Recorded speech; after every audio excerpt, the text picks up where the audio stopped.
Slaughter without mercy. Actually, where is the general? Oh, there he is. He's right there. Stab him to death, my pikemen!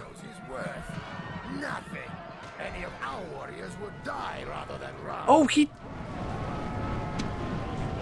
Archers, fire!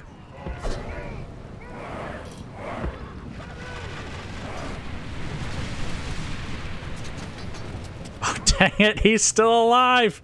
Come on, get another volley! Let him have it!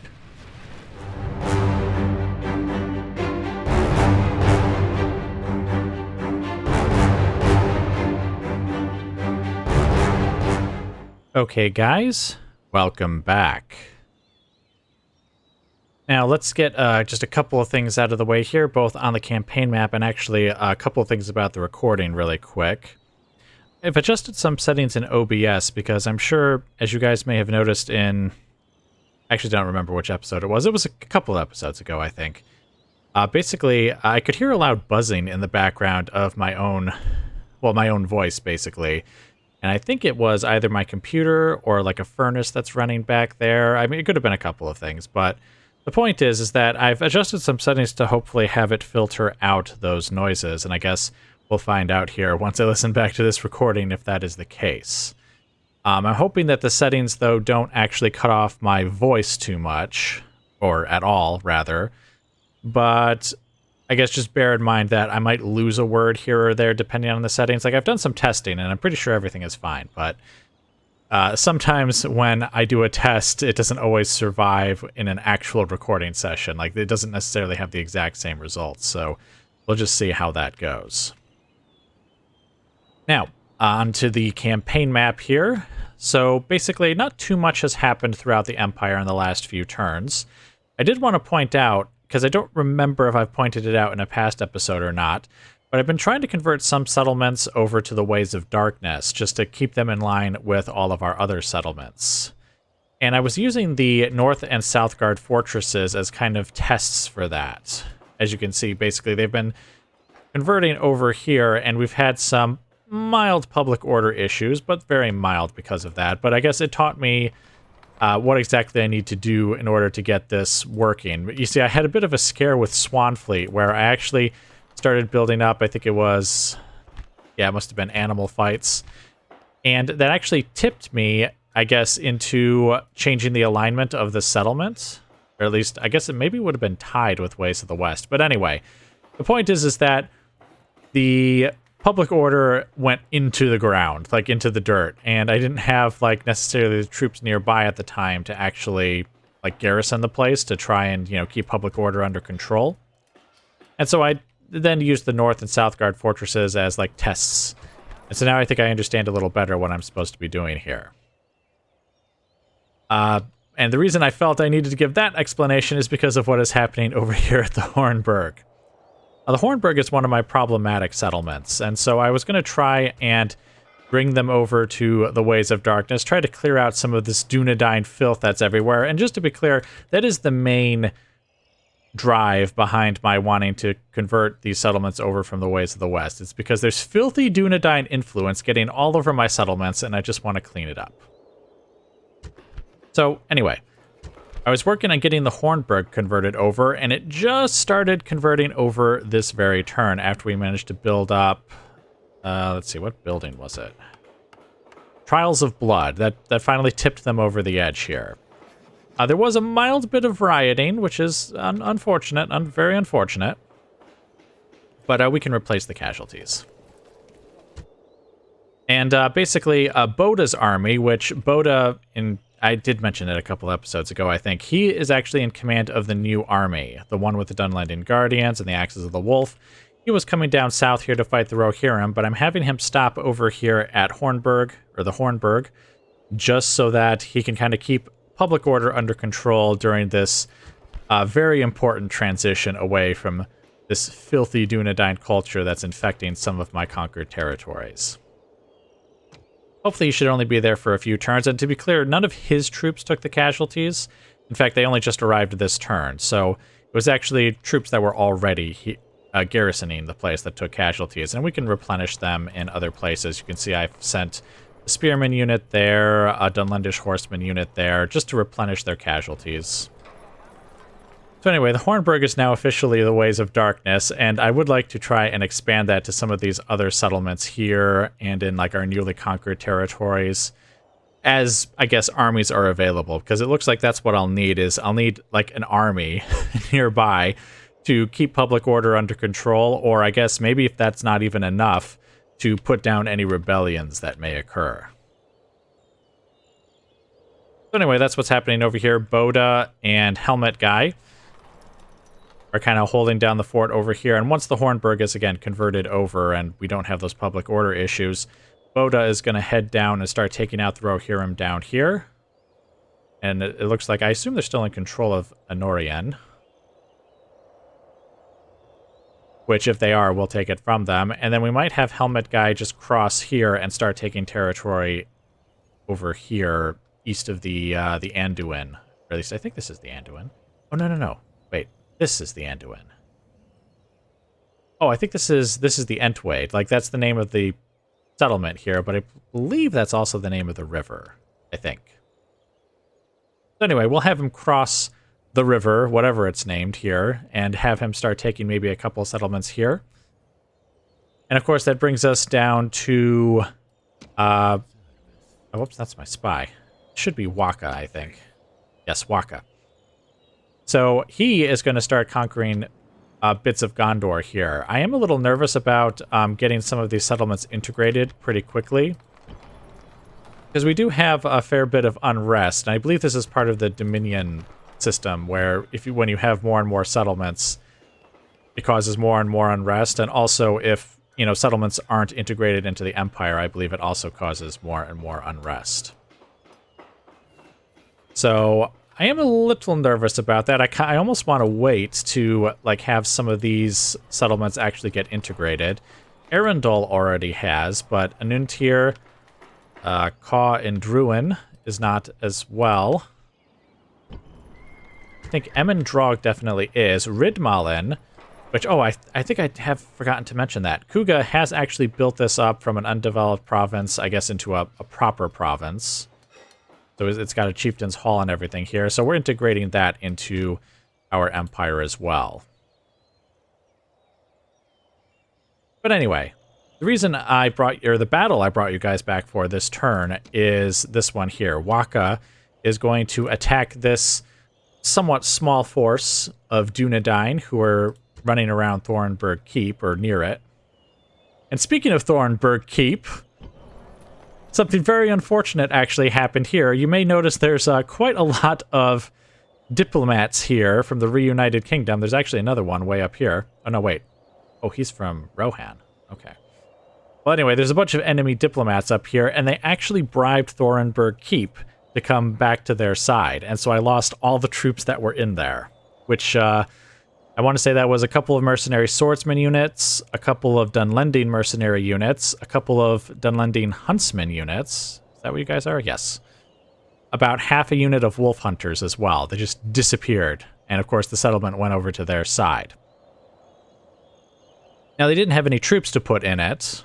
In fact, Waka was actually standing right in front of the settlement, so there was no way for them to actually put troops in it. So we did immediately take it back without a fight, but of course we lost all those troops.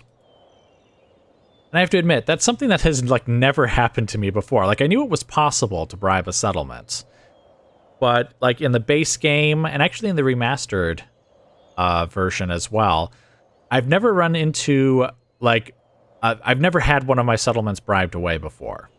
In fact, I don't remember even having an army bribed away in the original game. I think it did happen in one of my remastered campaigns, but even then I think it happened maybe once.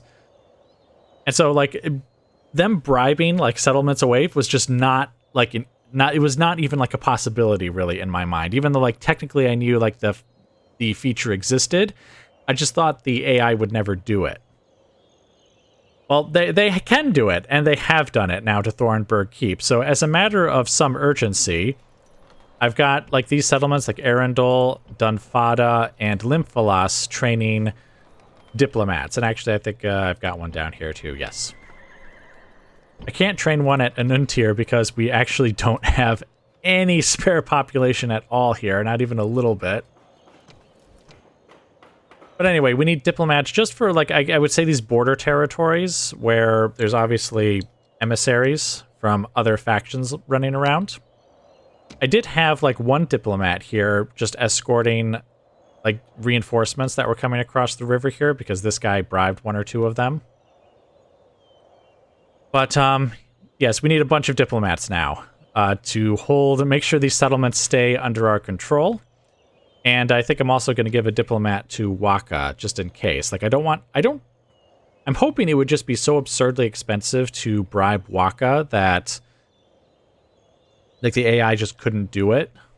But I'm going to give him a diplomat anyways, just to be sure. Because I assume it's actually extremely expensive to bribe a settlement as well, and yet they seem to be able to do it. So either it's not as expensive as I think it is, or, you know, they just had the money to do it this time. And I guess really quickly, I don't think too much has changed over here. Obviously, the Reunited Kingdom still holds Pelargir, but the Kingdom of Adunabar still holds Lasarnak and Linhir. And they actually have considerable troops in the area too, so I'm actually wondering if they're actually going to push into Reunited Kingdom territory, though it does look like the Reunited Kingdom is fighting back at least a little bit. Oh, and just like that, we found another settlement. Oh yeah, see, look, they've got more troops over here. The point is that the war is very much in full swing over here between Adunabar and the Reunited Kingdom. So, anyway, all those explanations out of the way, let's go ahead and kill some filthy Dunedain and enjoy every bit of it.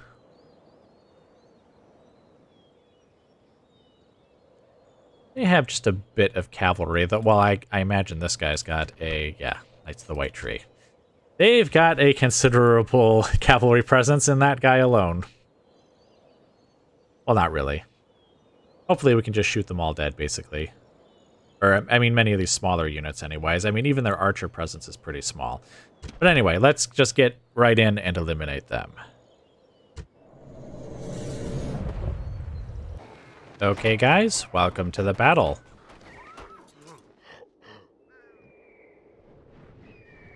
For a minute there, I actually thought that they might start approaching, and I guess maybe those longbowmen are going to, though they might just be stepping out in front of the militia here.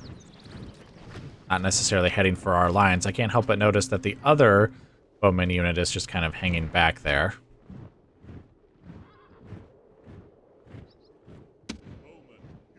I do have them set to fire at will. I do have them in front of our units here. I think our range is equal, but I guess we'll find out in a bit. Because I know these guys, these mercenaries here have very long, what is it, the very long, like, range trait or something. Oh, but nope, apparently it's not quite as long as theirs. So, forward!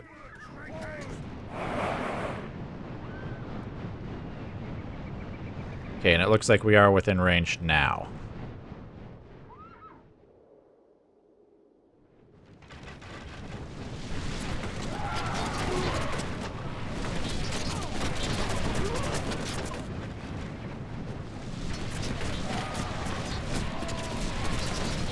Oh, those guys are really just kind of not running away. You might want to consider running away, to be honest. I guess that's why they're the King's longbowmen and not just any old longbowmen.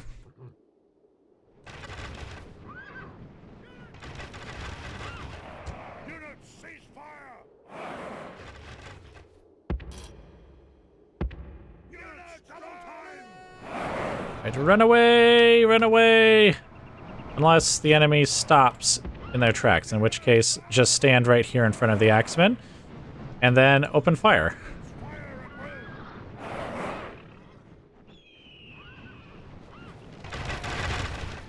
We can kill more of you as you flee. You really should not have stepped forward if you weren't... Oh, yep, there we go.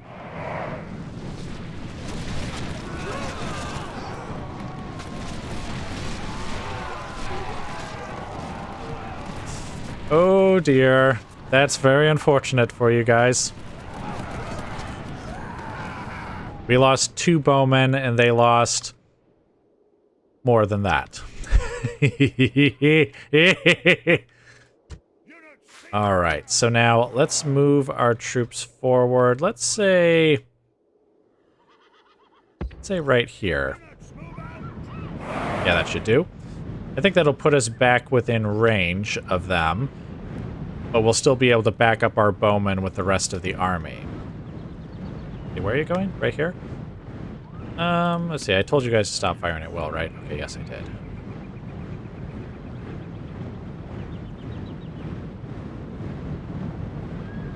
I guess we could have the bowmen actually run. Oh, looks like the men-at-arms are stepping out from their position there, so why don't you guys open fire on them? Oh, and it looks like we have a couple of cavalry units as well.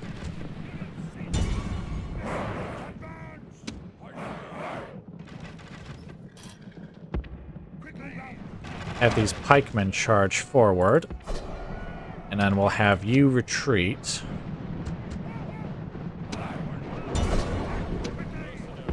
Oh. Come on, guys. Why are you taking so long?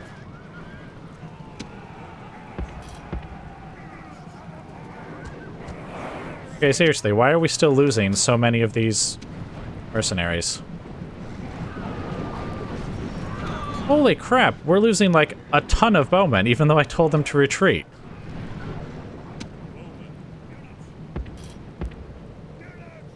Let's have them get in tight formation. Holy smokes, we lost like 40 guys there, 30 guys there.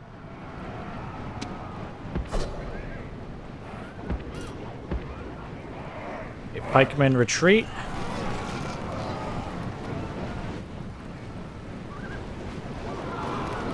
Axes and javelins are definitely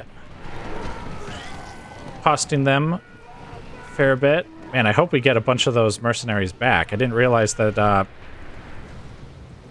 I guess there were cavalry on this side, so maybe they just kind of got caught by the cavalry. Okay, now it looks like they're sending forward their own bowmen. They get back into loose formation. Get back in front of the line here. I think these guys on the left here lost so many just because they did that weird, like, little dance where they don't really retreat very quickly. They just kind of were, like, reforming here. I'll have to check the footage later, but I'm pretty sure that's what was happening to them. All right, you guys can fire at will the moment you get in position, because these guys, yes, are firmly within position. All right, let's get these pikemen forward. You guys run away.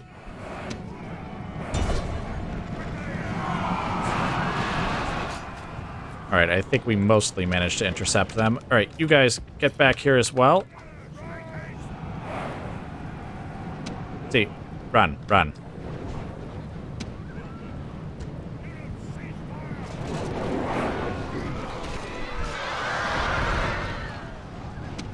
All right, and you see those cavalry have been firmly pushed back. So let's go ahead and, well, first off, let's tell you guys to not fire at will anymore, because I don't want you to do that while we're kind of here. Have the pikemen now charge into the rear of the bodyguard here.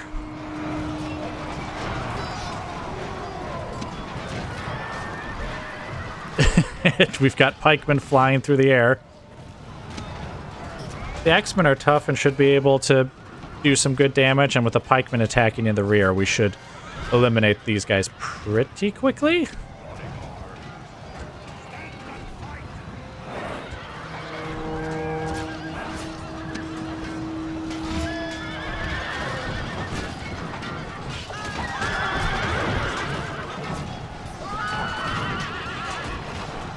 Slaughter without mercy. Actually, where is the general?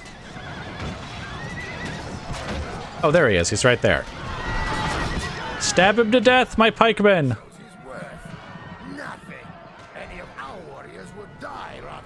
Oh, he... Archers, fire!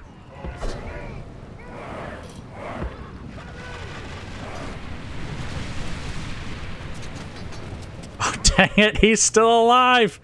Come on, get another volley! Let him have it!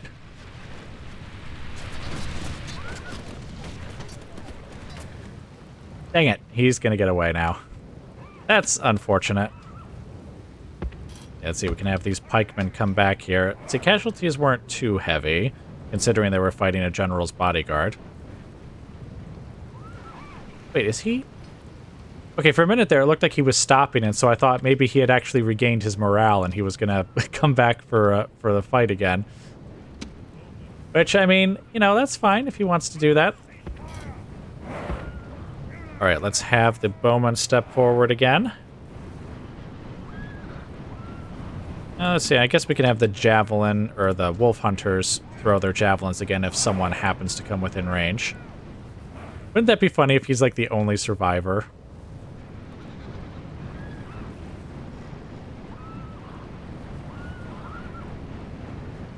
Actually, speaking of only one survivor, yes, this guy's the last of the quote-unquote bowmen. Oh dear.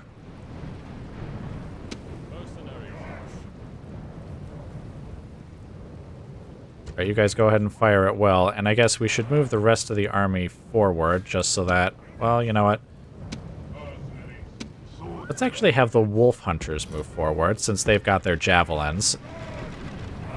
Looks like most of the axemen have actually gone ahead and thrown every axe that they had, so we might as well have the wolf hunters back them up instead.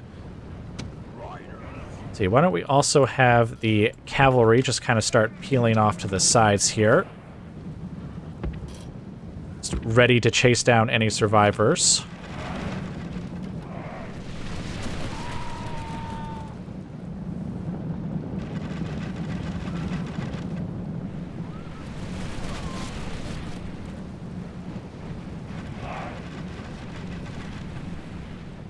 Alright, now, we don't have too many more shots left, but we are going to be here for like a minute or two, so what I'll do is I'll just do the standard of letting you guys go. I'll just bring you back once we've fired our last shots.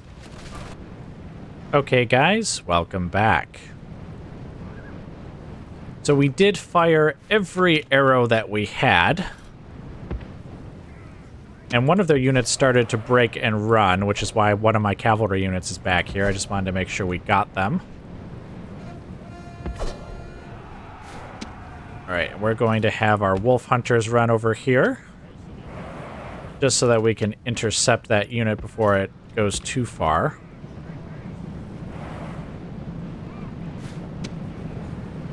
Yeah, they are Kingdom Militia, so they are spearmen, even if they aren't necessarily the greatest spearmen.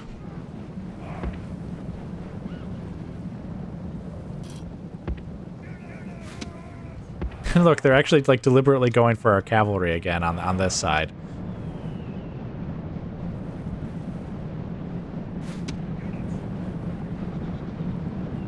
Right, we will have them fire at will, but first I want to see if all of them are going to be within range. And it looks like they all are, so let's just wait a moment for them to form, or to finish running and form their ranks there. Okay, and now...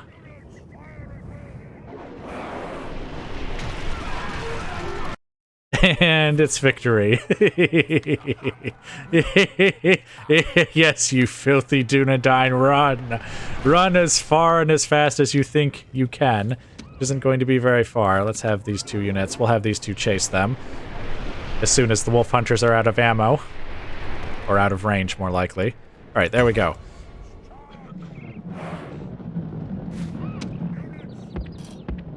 I guess there's not much reason to tell them to get out of the way.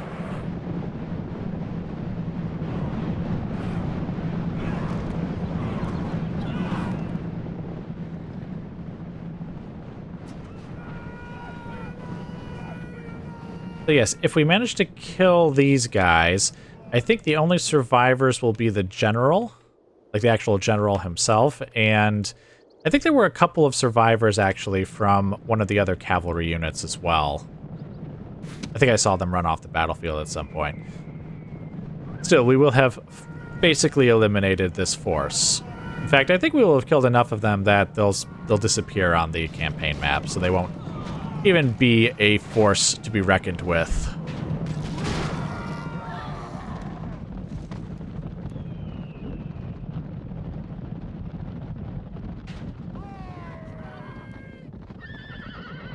And with that, victory is ours. Or at least, I assume so. I keep hearing what sounds like death noises. Chopping sounds in there. Okay, there we go. Oh, his name was Turumbar, the Hunter. It's a very auspicious name. Well, is auspicious the right word? It's a well-known name. I'm not sure if it's necessarily auspicious considering how the members of that family... What's the word for it? Had terrible, terrible lives. Not necessarily like through any fault of their own. Well, somewhat. Thinking of Turumbar himself. I would say, you know, part of it was, you know, just... There were things outside of his control, but some of it was definitely his fault as well. But anyway, that's far too great a story to talk about here. Let's see. Yeah, look at those. Oh, wait. These guys lost 36, but 36 of them were healed. So, yes, we did lose some bowmen, but not as many as I guess I thought we did. Well, as many as I guess would have been the case if they had all just died instead of some of them being healed back. The bowmen obviously inflicted the most. Well, actually, I say that, but the wolf hunters actually, I think, were comparable to them. Actually, so were some of these Axeman mercenary units. I guess just everyone did well. We'll just say everyone did well. So let's take this back to the campaign map.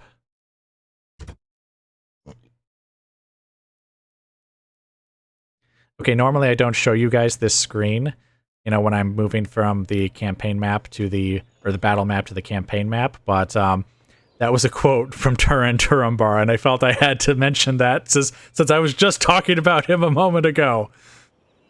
Oh, and it looks like that army has not been eliminated, as they seem to be walking off of the map over there. I wonder if I could have a spy just kind of run over there and see... Oh yes, a Turumbar, he lived! You filthy Dunedain rodent! How dare you live! How dare you live! Okay, well, anyway. As you can see, he lived. Very unfortunate, very unfortunate. But, let's see, I need that diplomat. Yes, you see, I have this one diplomat here, so I'm going to have him join Waka here soon. Though I might have Waka just step back and retreat. It's not like we lost a whole bunch of guys, though. But then again, he can't really go very far this turn anyways. You see, when I'm nearby someplace that can retrain my troops, I'm always tempted to just go back, retrain, and then, you know, step out. But then I end up, like, fighting another battle. And so I lose... Even if I lose just a few guys, I'm like, oh, here, let's go back and retrain again. And then, like, sometimes I get caught in, like, a loop of... retraining, fighting a battle, but it doesn't look like there's much in the way of troops here. So I think we can just do one more quick retraining, and then we'll head for Anfalas, especially since we don't really have enough movement points to make too much progress anyways. And also that means the diplomat can actually stand in the settlement with Waka and his army, so that way both the settlement and Waka can be protected from the filthy Dunedain moneylender, or not moneylenders, what would be the word for it? Some kind of negative word that means, well, I guess briber would be the word, but I don't know, that doesn't have the full force of the feeling that I feel for these guys. I feel like I need a really, really negative word for people who give money to my troops to just leave. I don't know, maybe I should be more mad at my troops for actually accepting such an offer. Actually taking money from Dunedain when it's offered. Doing what the Dunedain tell them in exchange for money. Wait a minute. Does that make them Dunedain sympathizers? Does that mean I can like find them later in their homes or wherever whatever hole they've crawled into and execute them for what they've done? Well, I mean, I could execute them anyways for just having like abandoned my campaign when I was paying them money to be my troops. But now I can like execute them like in a horrible fashion for being Dunedain sympathizers too. Yes, I think we will do that. We will send the secret police to like hunt them down wherever whatever hole or whatever village they've managed to go to, and we'll make sure they all perish. But anyway, I believe that's actually it for this turn. There's no other battles to fight, so I will just bring you guys back as more of interest occurs.